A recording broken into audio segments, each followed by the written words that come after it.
من الشيطان الرجيم. بسم الله الرحمن الرحيم.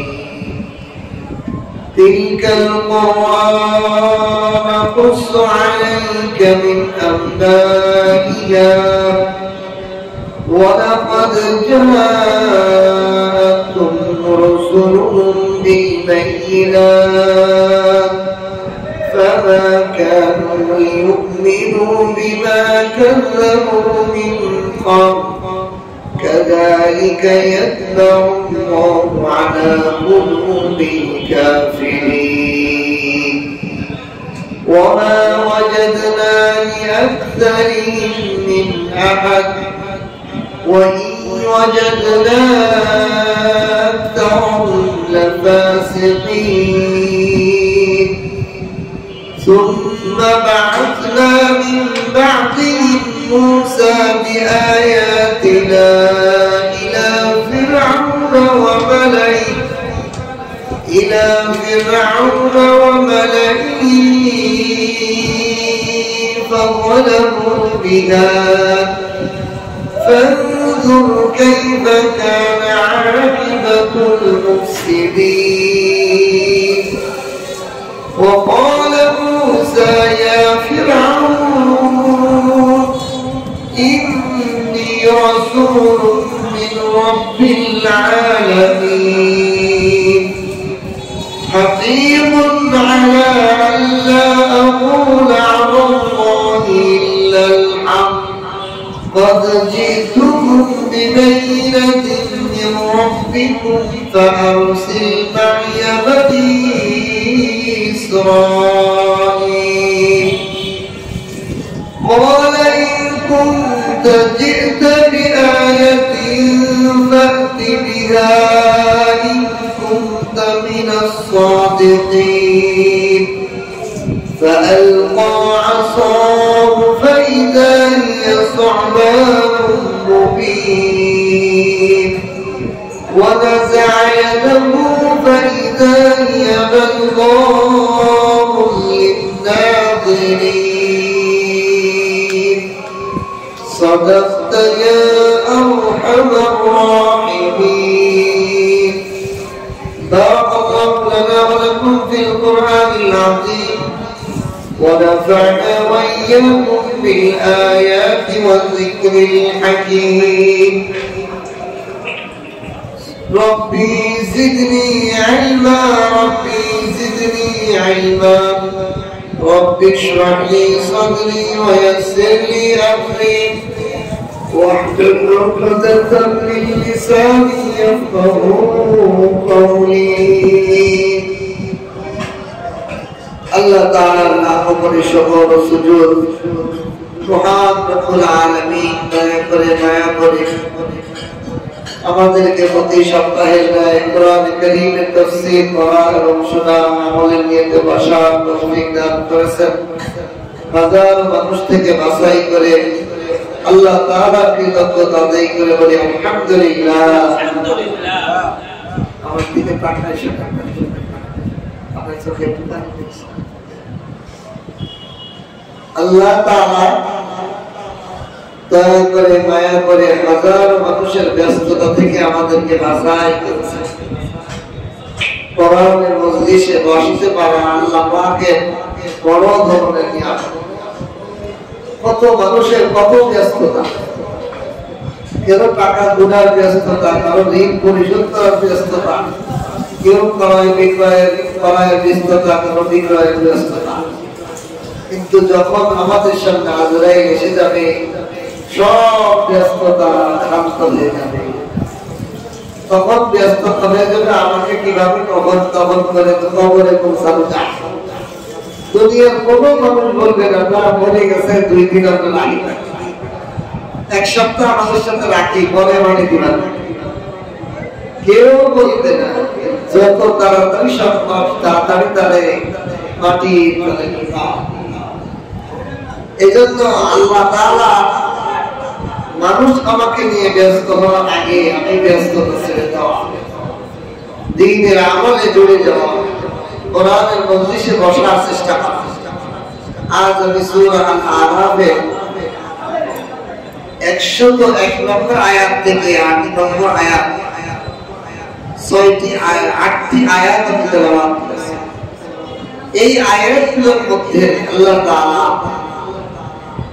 যুগে যুগে যে নবী পাঠিয়েছেন, এই নবীদের অনুসরণ যারা করে নাই, নবীদের কথা যারা মানে নাই, তাদের ভয়াবহ পরিণতি,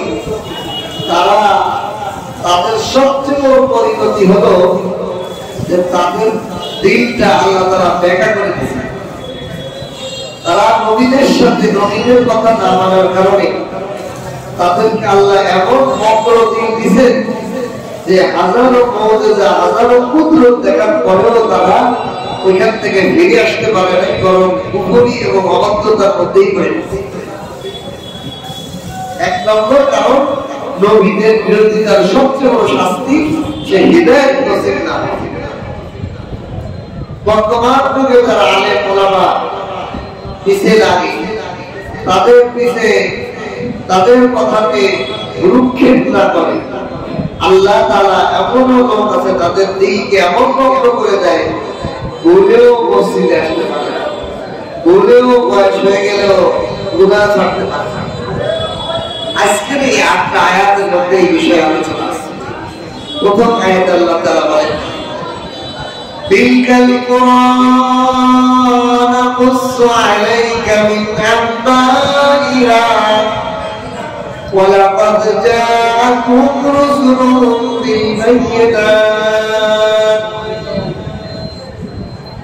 আল্লাহ তাআলা বলেন, বিলকাল কুরআন, ওই সমস্ত জনপদের কথা, ওই সমস্ত আযাবপ্রাপ্ত জনপদের কথা, নাকুসু আলাইকা, হে নবী আপনাকে আমি এইগুলোর ইচ্ছা শোনাই নাই, মিন আমলাইহা, তাদের খোঁজ খবর, তাদের ঘটনাবলী, তাদের মহাসংবাদগুলা আমি আপনাকে শুনেছি, আপনার কাছে বয়ান করেছি।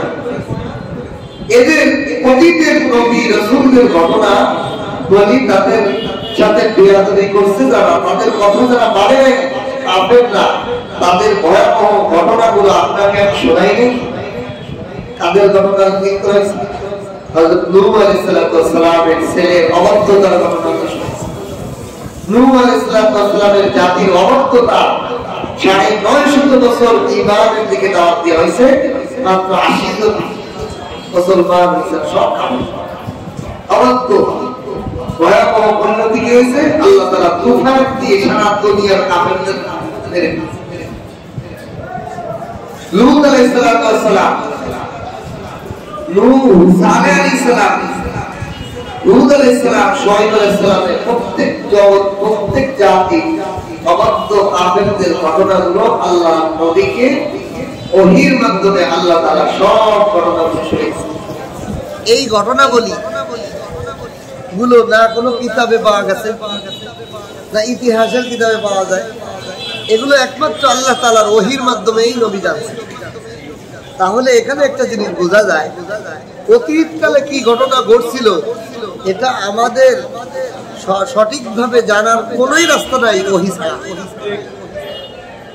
এজন্য নবী করিম সাল্লাল্লাহু আলাইহি ওয়াসাল্লামের যে তিনি যে রাসূল ছিলেন, তার একটা প্রমাণ হলো এই অতীতকালের ঘটনাগুলি উনি সঠিকভাবে মানুষের কাছে বলছেন।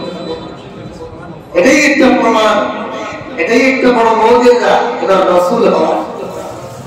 আল্লাহ তাআলা বলেন, হে নবী আপনার কাছে অনেক জনবসতি, ভয়াবহ আযাব, ভয়াবহ পরিণতির ইচ্ছাগুলো আমি শুনিয়েছি, আমি আল্লাহ। وَلَقَدْ جَاءَكُمْ رُسُلُهُم بِالْبَيِّنَاتِ, এই যে তাদের পরিণতি হয়েছিল, এমনি পরিণতি হয়েছিল না, অবশ্যই তাদের কাছে তাদের রাসূলগুলো মজবুত প্রমাণ দলিল নিয়ে উপস্থিত হয়েছিল, সত্য দলিল, প্রমাণ, মুজিজা, আল্লাহ পাকের নির্দেশ নিয়ে তারা উপস্থিত হয়েছিল। এই জাতি সময়ের কাছে নূহ আলাইহিস সালাম তার জাতির কাছে আসছে, হুদ আলাইহিস সালাম, সালেহ আলাইহিস সালাম, লূত আলাইহিস সালাম, শুআয়ব আলাইহিস সালাম এরকম অনেক নবীরা তাদের জাতির কাছে সত্য প্রমাণ দলিল আল্লাহর পক্ষ থেকে নিয়ে হাজির হয়েছে। ফামা কানু লিউমিনু বিহা, তারা ঈমান আনার কাছেও যায় নাই। বিমা কাযযাবু মিন ক্বাবল, যে বিষয়ে তারা অস্বীকার করেছিল সেটা ঈমান আনার কাছেও হবে। তারা যে নবী নূহে বলতো না তুমি ভণ্ড, হাজারো দলিল প্রমাণ দেওয়ার পরেও তারা ঈমান আনার কাছে যায় নাই। লূত আলাইহিস সালাম, হুদ আলাইহিস সালাম, শুআয়ব আলাইহিস সালামের কে তারা প্রথম থেকেই মিথ্যা, জাদুকর, বিভিন্ন জিনিস বলেছিল, ঈমান আনার কাছে তারা যায় নাই। এটার কারণ কি? তাদের অবদ্ধতা। আল্লাহ নবী রাসূলদের সাথে যারা অবদ্ধতা করে, আল্লাহ তাআলা তাদের প্রথম থেকেই ঈমান, তাদের কলবটাকে ভগ্ন করে দেন, ঈমান আনার প্রস্তুতি। বর্তমান সময়েও যে সমস্ত মানুষগুলা উলামায়ে কেরাম, আপনাদের উলামায়ে কেরামের সাথে অবদ্ধতা করে, আলেম উলামায়ে শরীয়তের মাসালার সাথে অবদ্ধতা করে, এদের দিলকে আল্লাহ এমন নষ্ট করে দেয়, চাইলেও হাজার বোঝাইলেও নামাজ আড়ে না। যেমন আমাদের সমাজের নাস্তিক মহিলা, আমাদের সমাজের নাস্তিক পুরুষেরা, ওদের দিল এমন ধরনের হয়ে গেছে, হাজারো যুক্তি দিয়ে বোঝাইলেও বোঝাতে চায় না। বর্তমান সমাজে নারী কমিশন যারা আছে, এরা কি করতেছে দেখেন, এরা শর্ত করছে যে আমরা নারীরা বাপের সম্পদ থেকে অর্ধেক অর্ধেক দেবো। ধর্মীয় ভাবে অর্ধেকের ছেলের অবস্থিত, মেয়ে অর্ধেক হইত, এটা হবে। আমার শরীর আমি যেখানে ইচ্ছা বাচ্চা দেবো, আমার তো স্বাধীনতা। বিকৃত হয়ে গেলে ওদেরকে হলো যেহেতু হবে রোহিঙ্গাদের মধ্যে, কুত্তার মতো যে পাবে সে দর্শন করবে আর রাস্তা দিবে, তখন ওদের বদনাম করবে। আল্লাহ, আসল কথা হলো ওদেরকে যতই উজার, যতই পিটার, কাজ হবে না। আল্লাহ কইতেছে সমাধান, এটা বন্ধ হয়ে গেছে। টিউমার যখন শরীরের মধ্যে দেখা দেয়, ওরা যতই ওষুধ মারে কাজ হয়। ডাক্তার কি বলে, কাটা লাগবে। সমাজের মধ্যে এই সমস্ত নাস্তিক যারা, যাদেরকে কোরআন হাদিস দলিল প্রমাণ দিয়েও বোঝানো যায় না, হাজার মুসলিম নারীদের কথা তারা বোঝে না, তখন তাদেরকে সমাজ থেকে বয়কট করে দিতে, অপসারণ করে শেষ করে দিতে, এদেরকে উৎখাত করে দিতে হবে। তোরা এই সমাজের প্রতিনিধিত্ব করার ক্ষমতা, এই সমাজের যোগ্যই না, তোরা সমাজ থেকে তাদেরকে বিদায় করতে। আল্লাহ তাআলা বলতেন দিলেন, যুগে যুগে আমি নবীদের ইচ্ছা, আগে নবী আপনাকে শুনিয়েছি, তাদের মহা ঘটনাগুলো, অলৌকিক ঘটনাগুলো, তাদের কুদরতি ঘটনা ইচ্ছাগুলো আমি আপনাদেরকে শুনিয়েছি, আপনার কাছে বর্ণনা করেছি। তাদের কাছে তাদের নবীগণ সত্য মজবুত দলিল নিয়ে এসেছে, এইটা করো, এটা ভুল, সারাদিন বেচা কিনা করো, একটু আল্লাহর ভয় আসো, সারাদিন ক্রয় বিক্রয় করছো, একটু দিনের কথা শুনতে আসো। দিনের পথে সময় তাদের হয় না। যারা দুনিয়ার মোহের মধ্যে, অন্তরে দুনিয়ার লোভ বসে গেছে, তাদের সামনে আখিরাতের চিন্তা সারাদিন এক সেকেন্ডের জন্য হয়। আপনি চিন্তা করেন, এই যে বাজারে যাবেন, দোকানদার যারা বেচা কিনা করতেছে, এদের দিকে তাকায় দেখেন, আমার মনে হচ্ছে মায়া লাগে, হায় দুনিয়া কিভাবে তাকে দুনিয়া ধরছে যে সে খাওয়ার সময়টাও পায় না। আলহামদুলিল্লাহ বলেন, আল্লাহ আমাদের করে হাজারো মানুষকে দুনিয়া এমন মুসিবত দিয়ে রাখছে, মজা না, নিজের শরীরের হকটাও সে আদায় করতে পারে। ছেলে মেয়ে দুই বাচ্চাকেও সারাদিন একটা দেখতে পারে না, বেচা কিনা কি আছে, শুধু টাকা কামাইনির মধ্যেই শান্তি। আগে গত সপ্তাহে বলছিলাম না, অনেক সময় টাকাটাই মুসিবতের কারণ নিয়ে যায়। কারো জন্য টাকা মঙ্গল কম, কারো জন্য ওই টাকাটাই অমঙ্গল কম। আমাদের গোপালগঞ্জের এক পুলিশ মারা গেছে, নিজেকে আত্মহত্যা করছে, সব লিখে দিয়ে গেছে, সোনা গহনা সব আমার দিবি, এটা কেউ দাবি করবে না, ধন সম্পদ সবাই দিয়ে চলে কি আছে, সম্পদ তার বিপদের কারণ, আত্মহত্যার কারণ। আল্লাহ আল্লাহ যেটা বললেন, ওয়ালাকাদ জাআকুম রুসুলুম বিল বায়িনাত, রাসূলগণ অতীতকালে তাদের কাছে সুস্পষ্ট দলিল প্রমাণ নিয়ে, বায়িনাত একটা দুটো দলিল নয়, হাজার মুআজিজা নিয়ে আসছে, হাজার কুদরতি ঘটনা নিয়ে তাদের সামনে উপস্থিত হয়েছে নবীরা। কি চাও তোমরা? আপনি যে রাসূল আমাদের কিছু দেখান, নূহ আলাইহিস সালাম দেখাইছেন, খবর দিয়েছেন, আমি যে নবী, প্রমাণ হলো অমুক্তির বন্দা। তারা হাস্য মজাক করছে। সালেহ আলাইহিস সালাম বলতে উঠনি বের হবে পাহাড়ের থেকে, প্রত্যেক নবীর মধ্যে যা কোরআন কারীমের মধ্যে কুদরতি ঘটনা আল্লাহ ওহী নিয়ে আসে না, কিন্তু ফামা কানু লিয়ুমিনু বিহা কাযযাবু, ফামা কানু লিয়ুমিনু বিমা কাযযাবু মিন ক্বাবল, ইতিপূর্বেই তারা আল্লাহ পাকের কালামকে অস্বীকার করার কারণে ঈমান আনার দ্বারের কাছে তারা পৌঁছাইতে পারে নাই, ঈমান আনতেই তারা পারে না। ফামা কানু লিয়ুমিনু, ঈমান আনার মতো ভাগ্য তাদের জন্য নেই, তাদের নবীদেরকে অস্বীকার করার কারণে, নবীর ওয়ারিস উলামায়ে কেরামকে অস্বীকার করার কারণে তাদের কপালে হিদায়াতের নসিব হয়, ঈমান আনার সম্ভব। কাযালিকা ইয়াতবাউল্লাহু আলা কুলুবিল কাফিরিন, এই কারণেই আল্লাহ তাআলা কাফেরদের অন্তরের উপর পর্দা ঢেলে দিয়েছেন, এমন আমরণ ঢেলে দিয়েছেন যে আমরণের কারণে তারা ঈমান আনতে পারে না। অন্তরটা একবারে কাপড় দিয়ে ঢাকা, সোহের মধ্যে কাপড় দিয়ে থাকলে কিছু দেখা যায় না। যেই অন্তরে ঢাকে দিচ্ছেন, এই অন্তর হৃদয়ের চোখে দেখে, হৃদয়ের কথা তার কানে ঢোকে না, হাজারো কথা বোঝাবে, সে যা আস্থা বুড়ো হইলে বুড়ো হইলে দাঁড়িয়ে রাখবে, বুড়ো হইলে ইমান আনবানি, নামাজ কালাম পড়বানি, আল্লাহ ইলাহি, এখন যুবক মানুষ এখন আল্লাহ তাআলা শরীয়তের বিধানকে এই জন্য যারা লঙ্ঘন করে, ইচ্ছাকৃতভাবে ছেড়ে দেয়, এদের জন্য খুবই ভয়াবহ। এই ছাড়ার কারণে আল্লাহ তাআলা এমন বন্ধ করে দেয়, বিশ্বকালে চাইলেও পারে, চাইলেও আর পারে না, যে বয়স হলে তার মধ্যে কপালেও আল্লাহ তাআলা এমন বন্ধ করে। وما وجدنا لأكثرهم من أحد, আমি তাদের অধিকাংশই পেয়েছি সীমা লঙ্ঘনকারী হিসেবে,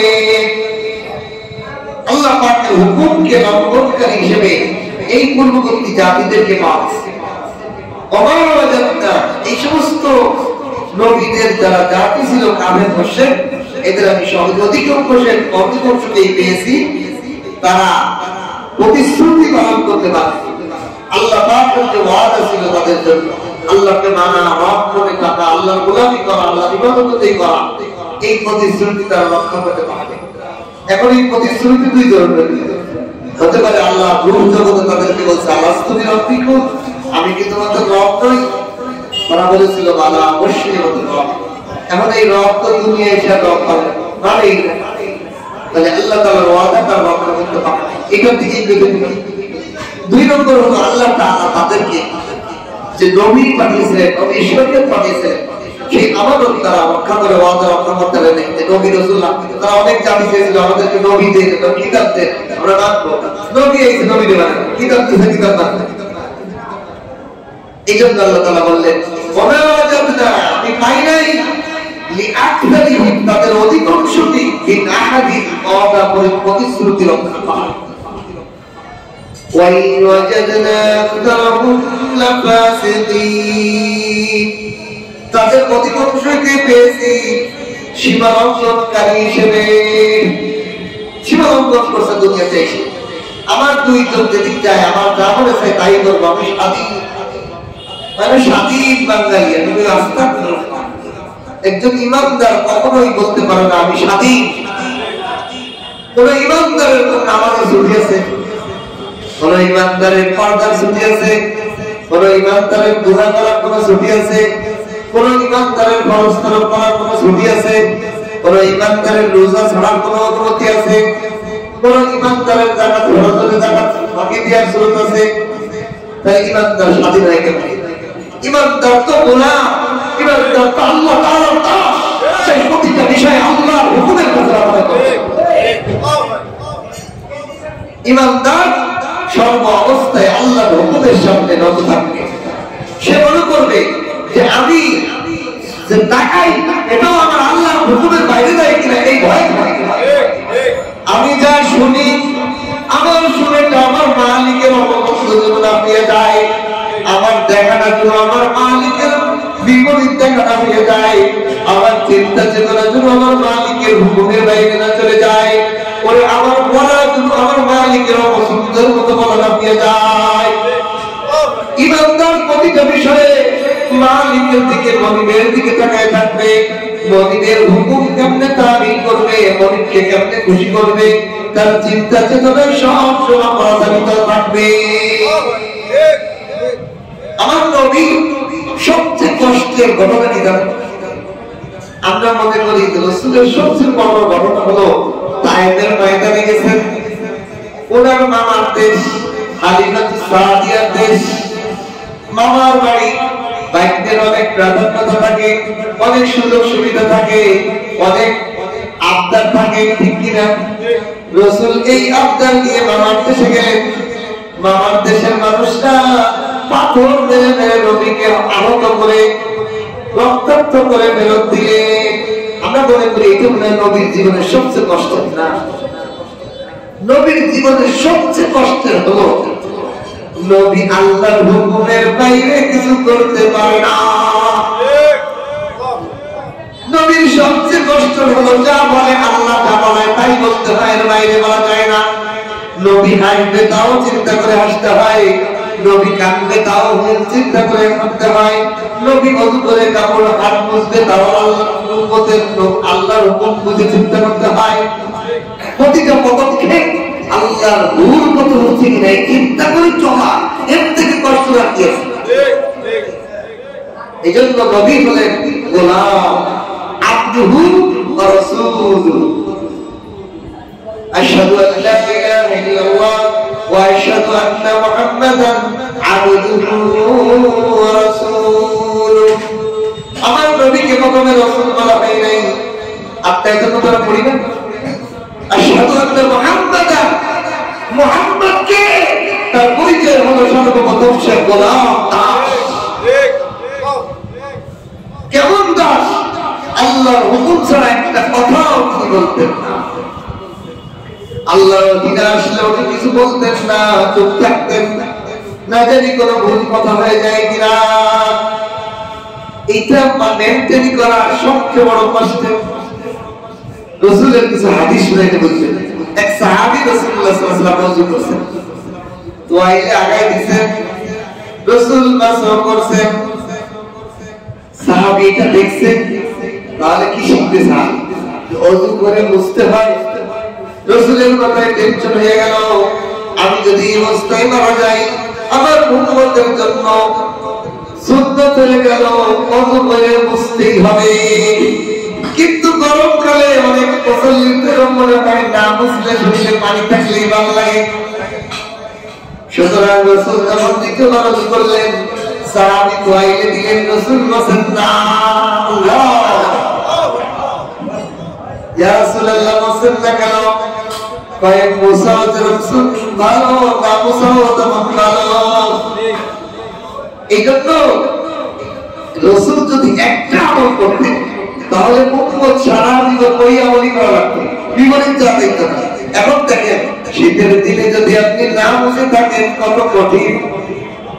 শীতের দিনে তো এমনি ঠান্ডা পানি দিয়ে ওযু করা কঠিন, গরম পানি। এরপর যদি না মুছেন তাহলে ঠান্ডা কাশি জ্বর লেগে যাবে। এই জন্য আল্লাহ রাসূলের এমন সুন্দর তরিকা, শীতের দিনে বসেন, গরমের দিনে বসেন না। কত দিন করে করছেন রাসূল, এত মেসন করছেন, ভয় পেতেন না জানি আমার উম্মতের জন্য এটা অধিক হয়ে গেল। জিবরাইল আলাইহিস সালাম যখনই আসতেন ওদিকে, ইয়া রাসূলুল্লাহ বিসওয়াক,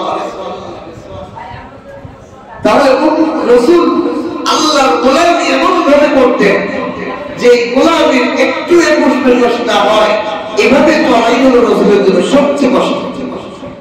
একটা মানুষ আমি কি দেখবো কি করবো আরেকজনের আন্ডারে বলেন, সেই লোকটা সবচেয়ে বড় গোলাম। আমার দেখা কি হবে, আমার শোনা কি হবে, আমার বলা কি হবে, আমার চলা কি হবে, আমার ধরা কি হবে, এটা আরেকজনের বাইরে আমি করতে পারবো না। এই লোকটাই তো প্রকৃত গোলাম। আমার নবী ছিলেন এই জন্য আল্লাহ সবচেয়ে খাঁটি গোলাম। এই জমিনের মধ্যে আদম আলাইহিস সালাম থেকে যত নবী মানুষ দুনিয়াতে এসেছে, সবচেয়ে বড় গোলাম ছিলেন আমার নবী মুহাম্মদুর রাসূলুল্লাহ। এই জন্য আল্লাহ নিজেই আত্মায়তুল মধ্যে জানিয়েছেন, আশহাদু আন্না মুহাম্মাদান, মুহাম্মদকে আবদুহু, আমি আল্লাহর গোলাম, ওয়া রাসূলুহু, এরপরে যে রাসূল। এজন্য আল্লাহ তাআলা বলেন আমি তাদের সবাইকে পেয়েছি ফাসাদ সৃষ্টি করে। এজন্য যারা দুনিয়াতে বলে আপনার স্বাধীন, এরা দুনিয়ার সবচেয়ে বেজায়। দেখবেন পরিবারের মধ্যে যেই সন্তানটা বাবা মায়ের কণ্ঠ, ওই সন্তানটা পরিবারের জন্য রহমত, ওই সমস্ত সমাজের জন্য রহমত, ওই ছেলেটা দেশের জন্য সম্পদ। যেই সন্তানটা বাবা মারও কন্ট্রোল মানে না, সমাজেরও কন্ট্রোল মানে না, রাষ্ট্রেরও কন্ট্রোল মানে না, ওই তো ডাকাত চোর হেউছি। আল্লাহ বলেন ওয়া ইন ওয়াজাদনা আকতারহুম লাফাসিদিন। পূর্ববর্তী জাতি যারা নবীদের কথা মানে নাই, যারা নবীদের কথা অনুসরণ করে নাই, ওদের অধিকাংশকে আমি পেয়েছি ফাসাদ সৃষ্টিকারী, হট্টগোলকারী। এই জন্য কোনো না কোনো মুরব্বির আন্ডারে, আপনি আপনার বাবার হুকুমে চলেন নাই, মায়ের আন্ডারে চলেন। প্রতিটা মানুষের মুরব্বি থাকতে হয়। মুরব্বি ছাড়া চললে শয়তান হয় মুরব্বি, ওই লোকটা হয়ে যায় স্বাধীন। এই জন্য কোনো মুরব্বির মাথাটাকে চলতে হয়। কোন আলের ভক্তারে আলাদা যে আপনার পরামর্শে আমার জীবন চালাবো, আমি আপনার গোলাম কেন চাই? গোলামিত্ব এই জন্য যে আমি আল্লাহ গোলাম যেতে বলে না, আমি তো জানি না আল্লাহ কোন গোলামি করলে আল্লাহ খুশি হয়। এই জন্যই আপনাকে বড় করে চলি, এই জন্য আপনি আমাকে আল্লাহর গোলামি শিখান। এই জন্য একটু মুরব্বী সাহাবায়ে নবীকে মানছেন, নবীর কাছে আল্লাহর গোলামি শিখছেন। তাবেঈনরা সাহাবীদেরকে মুরব্বী মানছেন, তারা আল্লাহর গোলামি তাদের থেকে শিখছেন। তাবেঈনরা তাবেঈনদের থেকে শিখছেন। এভাবে ধারাবাহিকভাবে যুগে যুগে প্রত্যেকটা মানুষের মুরব্বী থাকবে। এই জন্য আল্লাহ তাআলা বলেন যারাই মুরব্বীদেরকে মানে নাই, ওই যে যুগের মুরব্বী মানছে কারা? যারা নবীকে মানছে তারা হচ্ছে সফল, যারা নবীকে মানে নাই তারাই সমাজের বিশৃঙ্খলাকারী। আল্লাহ বলেন আমি ওই নবীর উম্মতদের অধিকাংশ যারা হট্টগোল করছে, নবীকে মানে নাই, তাদেরকে বিশৃঙ্খলা জাতি ছেড়ে গেছে। আপনি দেখেন এই সমাজের মধ্যে যারা নামাজ পড়ে না তারা তো এক নম্বরে বিশৃঙ্খলা। যারা নামাজ পড়ে এদের মধ্যে দুই দল, একদল মঞ্চে ইমান, মঞ্চে নামাজ পড়ে, যারা তারা মুরব্বী বানায়, আর যারা একজন হক্কানি আলেমকে মুরব্বী বানায় তাদের নামাজ কেমন? একই জামাতের মধ্যে ভিন্ন ধরনের নামাজ যারা পড়ে, এদের কোনো খাস মুরব্বী নাই, মনে যেটা চায় সেটা করে। দেখবেন যারা একই রকম সবাই নামাজ পড়ছে, একজন লোক ভিন্ন করতেছে, এরা খুঁজে দেন এর কোনো আসলেই কোনো মুরব্বী নেই, যেটা আমাদের বিশৃঙ্খলা হবে। এই জন্য মুরব্বী ছাড়া নবীদেরকে যারা মানে নেই, তারা কিছু দুনিয়া ওই যুগের সবচেয়ে বেসাবকারী। এই যুগেও যারা আপনাকে আলেমদেরকে মানে না, যেখান থেকে সেখান থেকে মানে, এদেরকেও দুনিয়া মসজিদের ভাষা দেয়, বাসার ভাষা দেয়, শুনতে হবে। আল্লাহ সব দেখতে। এখন আল্লাহ বলতেছেন এই যে যুগে যুগে নবীদের ঘটনার ইচ্ছা আমি আশয় করলাম, এখন আসো এই সমস্ত নবীদের পরে লাস্টের দিকে আমি মুসার বানাইছি। মুসার যুগের ঘটনাটা শুনাই হবে বিস্তারিত। ওই যুগের নবীদের ঘটনার মর্যাদা নিয়ে আসছে, এগুলো তো সাধারণভাবে বলে দিলাম। কিন্তু এই নবীদের মধ্যে সবচেয়ে দেহাজাতি দেখা আদি নবী ছিল মুসা, অর্থনৈতিক নবী রাসূল, আর এর উম্মত ছিল সবচেয়ে বেজাইলে, পৃথিবীর সবচেয়ে বেজাইলে জাতি হলো মুসা। তাহলে এই বেজাইলে জাতিতে পরিণতি কি হয়েছে? সুম্মা বা'আথনা মিন বা'দিহিম মূসা, এই সমস্ত নবীদের পরে কোন সমস্ত নবী? হযরত নূহ, হুদ, সালেহ, লূত, শুআয়ব, এই সমস্ত নবীদের পরে আমি মূসাকে প্রেরণ করেছি বিআয়াতিনা ইলা ফিরআউনা ওয়া মালাইহি ফাযালামু বিহা ফানজুর কাইফা কানা আকিবাতুল মুফসিদিন।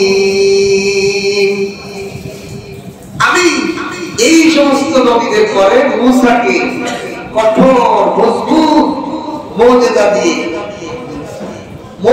দিয়ে দিক নির্দেশনা দিয়ে ইলা ফিরআউনা ওয়া মালাইহি, ফিরআউন আর তার রাজ্য মন্ত্রী পরিষদের কাছে মূসাকে পাঠাইছে মজবুত বলি। আর এই মজবুত তৈরি কি? কেউ কোন পছন্দ হচ্ছে তাওরাত, 30 পারা তাওরাত। এটা এত বড় যে এই তাওরাতটা বয়ে আনতে 70টা উট লাগছে। আর আমাদের মধ্যে কোরআন ছাপা, কোরআন কাগজের কাগজই না, তক্তার মধ্যে বোর্ড, ব্ল্যাকবোর্ড, ওয়ালমেট, এরকম বড় বড় ওয়ালমেটের মধ্যে বড় বড় কাঠের মধ্যে লেখা তাওরাত, দিক নির্দেশনা, আয়াতগুলো। এটা আল্লাহ সরাসরি আসমান থেকে দূর পাহাড়ে মূসা আলাইহিস সালামের কাছে নামাইছে।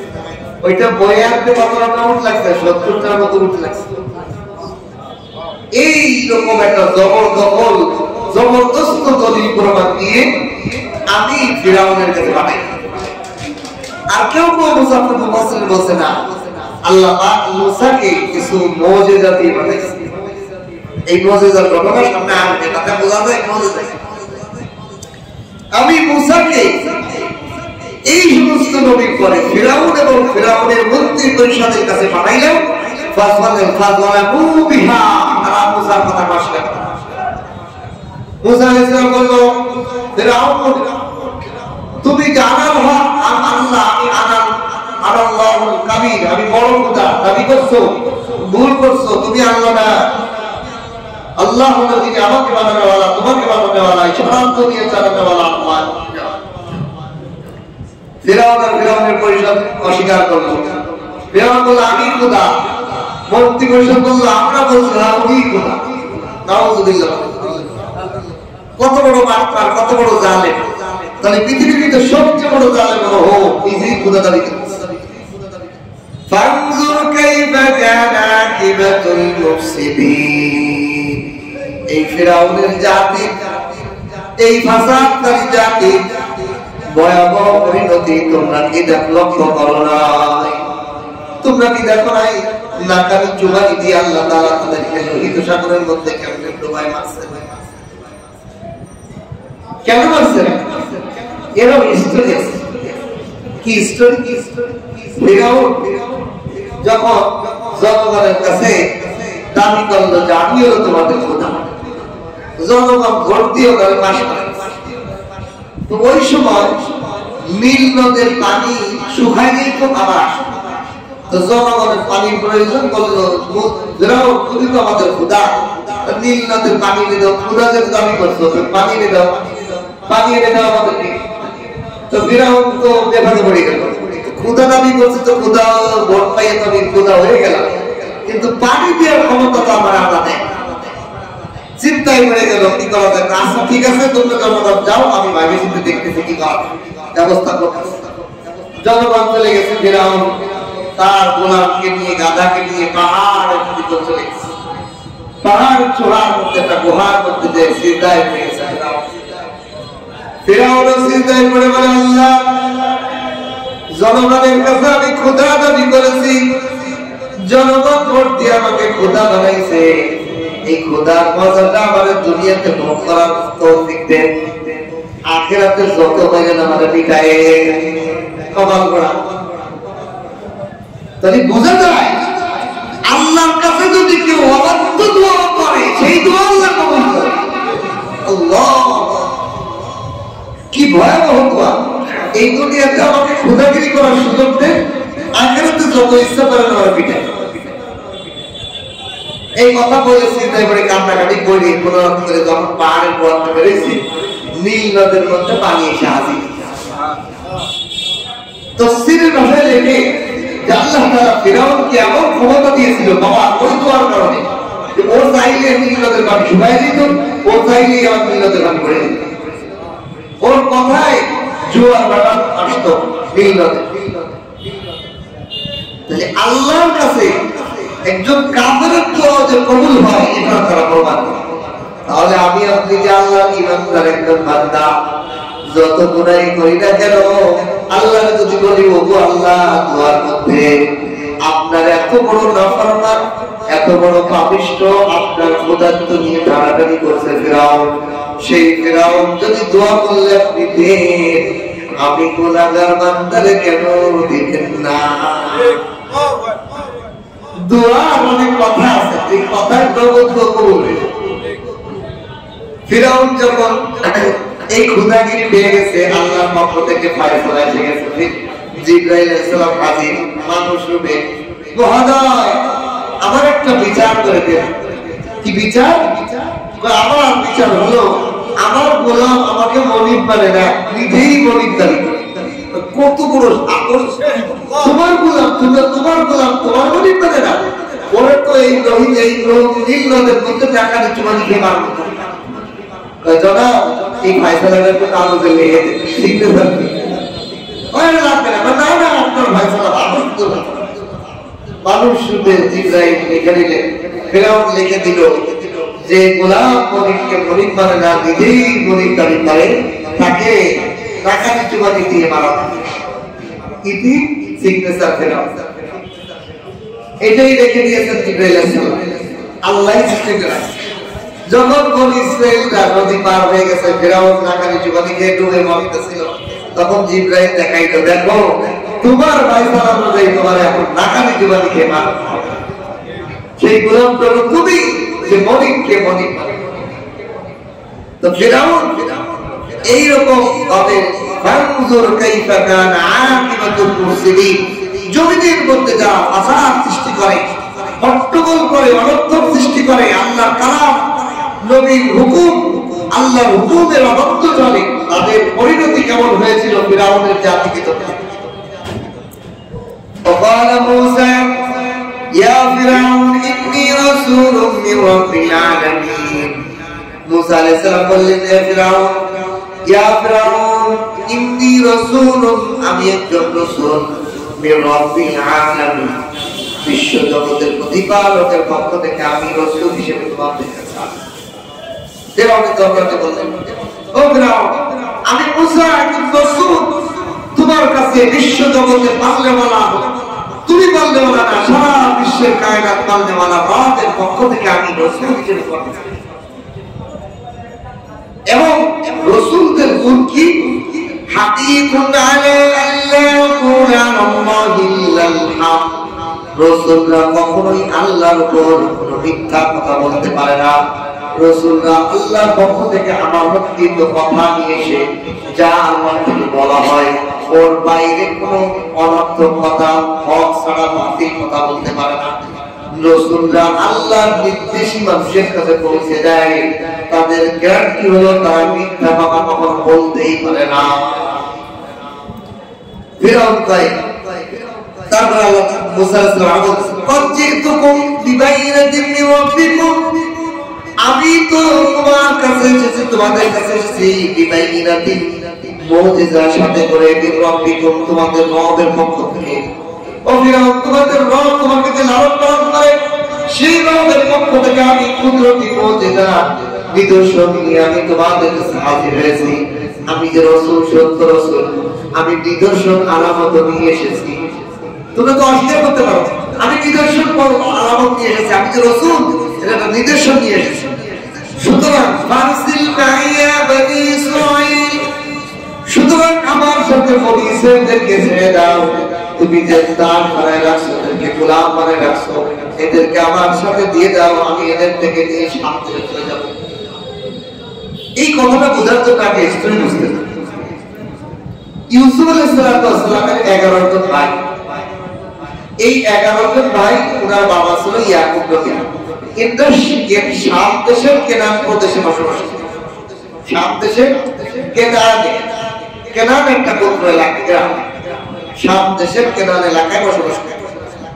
ইউসুফ আলাইহিস সালাম মিশরে আসার কারণে এই বাবা এবং 11 ভাইকে মিশরে আমি ছেড়ে দিই। উনি অর্থমন্ত্রী, কিন্তু যুগের ক্রমে ক্রমে 1000 বছর 2000 বছর এরকম যাইতে যাইতে ফিরাউনের যে কীর্তি বংশ ছিল, এই বংশগুলো বনি ইসরাইলের যে বংশধর ছিল তাদেরকে গোলাম বানায় দিয়েছে। মিশরের ইউসুফ আলাইহিস সালামের মন্ত্রিত্ব আস্তে আস্তে চলে গেছে, ক্ষমতা তো বাদশাহ তো সবসময় কীর্তি রয়েছে। এরা এই বনি ইসরাইল যারা বসবাস করতো এই এলাকায়, এটা সব গোলাম বানায় দিয়েছে। এই জন্য আল্লাহ পক্ষ থেকে মুসা আলাইহিস সালাম বনি ইসরাইলের লোক ছিলেন। মুসা আলাইহিস সালামকে আল্লাহ পাক ওহী মাধ্যমে জানালেন, তুমি ফিরাউনকে দ্বীনের দাওয়াত দাও, আর বনি ইসরাইল তোমার বংশধর, এদেরকে গোলামের জিনজিরা থেকে বের করে ফিরাউনকে এদেরকে শাম দেশে নিয়ে যাও, আমার কেনানে নিয়ে যাও। তোমার বাপ-দাদার সম্পত্তি বসতি যেখানে, ওইখানে নিয়ে আবার বসবাস করো স্বাধীনভাবে, আল্লাহর ইবাদত করার জন্য। এরা যদি ফিরাউনের গোলামি না করে, ফিরাউনের ইবাদত না করে, এদেরকে তোমার বংশধরকে এদেরকে বুঝাই ফিরাউন থেকে নিয়ে নিজ দেশে বসবাস করো, আল্লাহর হুকুম পালন।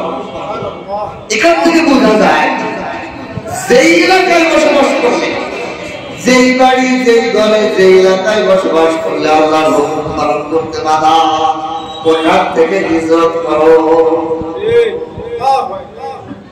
মুসা আলাইহিস সালামকে বনি ইসরাইলের মধ্যে দিয়ে যাওয়ার জন্য আদেশ দিলেন।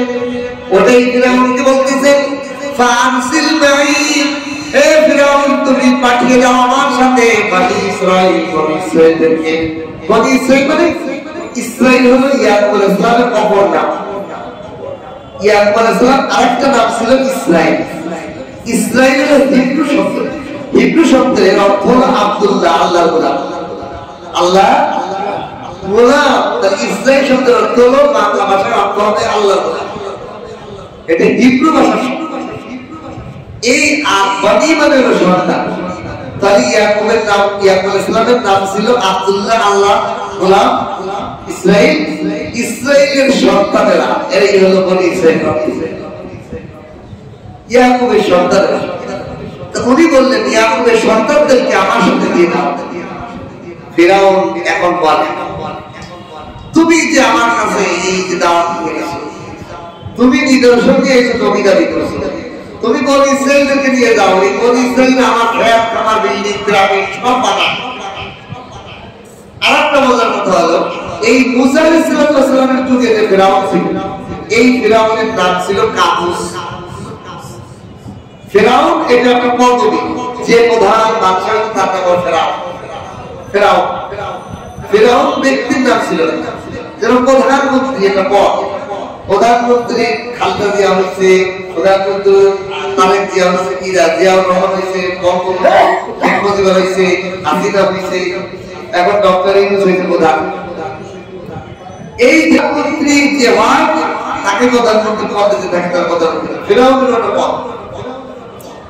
এই জন্য বনি ইসরাইলদেরকে যখন এই এরকম বলছে, বনি ইসরাইলদেরকে সাথে নেওয়ার জন্য ফিরাউনকে যখন বলছে, ফিরাউন বলে, قال إن كنت جئت بآية فأتي بها إن كنت من الصادقين। মুসা আরো দুই ভাই, এই তোমরা দুই ভাই কইলে তোমাদের কাছে আলামত আছে, নিদর্শন আছে, আল্লাহর পক্ষ থেকে নবী হিসেবে আইছো, ওই আলামতটা নিদর্শন দাও।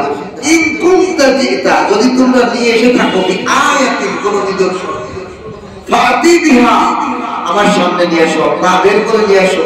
ইন কুনতা মিনাস সাদিকিন, যদি তোমাদের কথায় তোমাকে ও মুসা বিরাট বলতেছে, তুমি যদি তোমার কথায় সত্যবাদী হয়ে থাকো, তো তোমার নিদর্শন, তোমার আলামত দেখাও যে তুমি নবী, তুমি রাসূল, এটা দেখাও। আল্লাহ তাআলা আদেশ করলেন, ফাআলকা, নিক্ষেপ করে দাও মুসা আসাহু, তোমার লাঠিটা ফেলে দাও। ফাইযা হিয়া সুবানুন মুবিন, বিশাল অদ্দা সাপ, অজানা সাপ ফেলে দিয়ে সাথে সাথে ইয়া সুবান, সুবান মানে বিশাল আকৃতির অজানা সাপ। মুবিন মানে এই সাপটা বন্ধ করে হয়েছে, যে কেউ দেখতে পাচ্ছে কেউ দেখে না, এরকম। আল্লাহ পাক প্রকাশ্যে আমি তাদের সামনে সাপ দেখে, লাঠিটা সাপ কেমন সাপ? তাফসীরের কিতাবে লেখে ফিরাউন তার জিদ থেকে উঠে দৌড়, ভয়ে, এত বড় সাপ। আর মন্ত্রী করে সুন্দর কয়েকজন ভয়ে জায়গায় মানে স্টপ করে মারাই গেছে। তাহলে সাপটা কত বড় ক্ষতি। আর একটা আচানক একটা লাঠি ঘেরাইতে অচানক বিশাল একটা সাপ দেখলো, বড় বুঝে হঠাৎ করে একটা বাচ্চা বা গরম দিন মানুষ পরকে ঋতু করে দিতে। আপনি যদি হঠাৎ করে মানে পুরো বিল্ডিং জোড়া একটা সাপ দেয়, আপনার ঠাস করে আত্মা করা যাবে না। এই জন্যই তফসিলে লিখছে যে মন্ত্রী পরিষদে কয়েকজন জায়গায় মারাই গেছে সাপটা দেখে।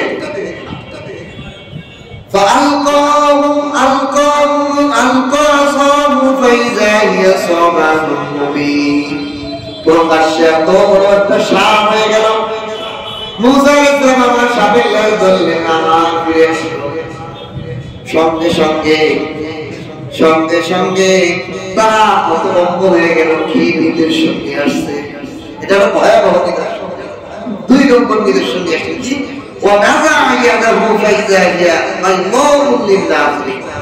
দ্বিতীয়, মুসা ইসলাম অনেকগুলো মর্যাদা নিয়ে আসছে, 10টা মর্যাদা। 2টা মর্যাদা প্রকাশ করলেন। 2 নম্বর মর্যাদা হলো তিনি হাতটাকে বের করলে। কেউ বলছে হাত বগল থেকে বের করছে, কেউ বলছে হাতের এই আস্তিনের ভিতর থেকে বের করছে। বের করার সাথে সাথে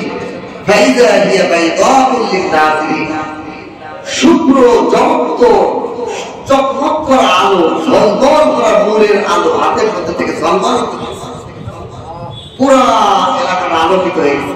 ফিরাউনের রাজভবন আলোকিত হয়ে গেছে। মুসা ইসলাম ভবন থেকে আঙ্গারা করছে আর সাদা আলো ধরে নূর চক্র।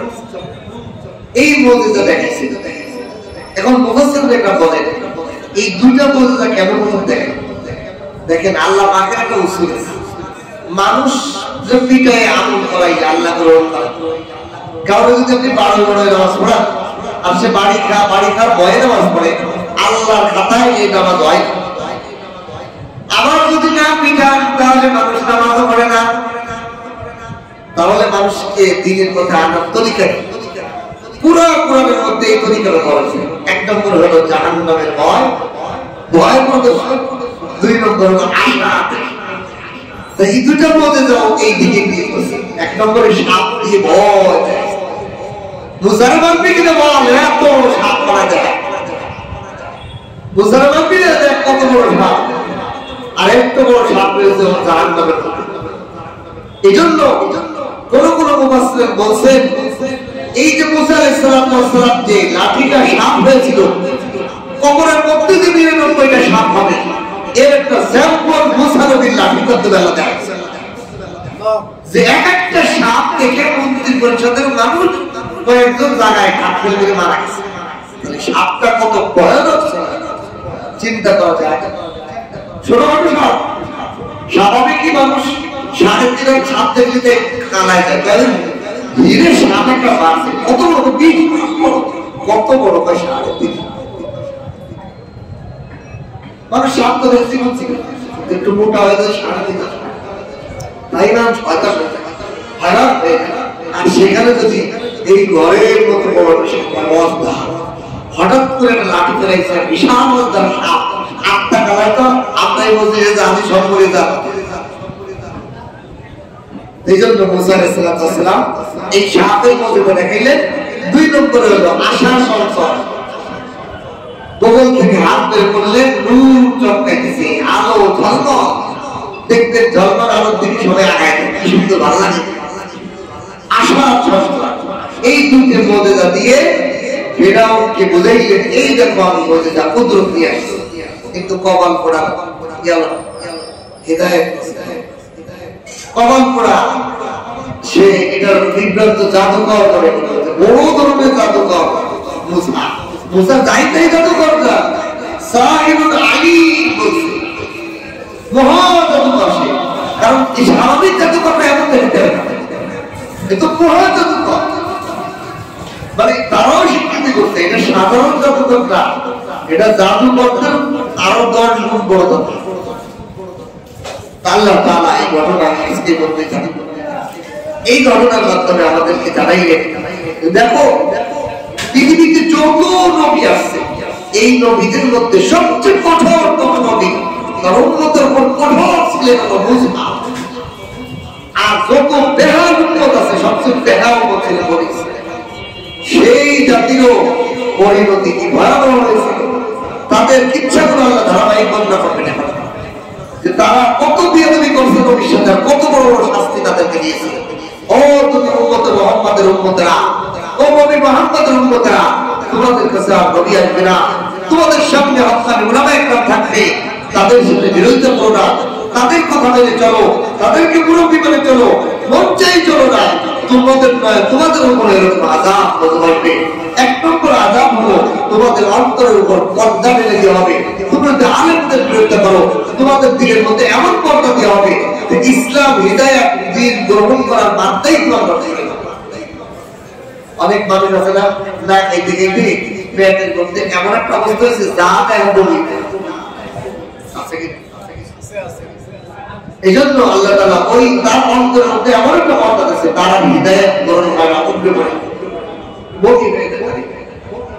আল্লাহ তাআলা আমাদেরকে বোঝা, আমাদেরকে হক্কানি আলেমদের পরামর্শ জীবন পরিচালনা করার তৌফিক দান করুন, আমাদেরকে দ্বীনের কোরআনের কথা অনুযায়ী সেইভাবে হক্কানি আলেমদের পরামর্শে, কোরআন হাদিসের পরামর্শে আমাদেরকে জীবনের আমলের ক্ষেত্রে, প্রতিটা ক্ষেত্রে পরামর্শ করার তৌফিক দান করুন। আমিন।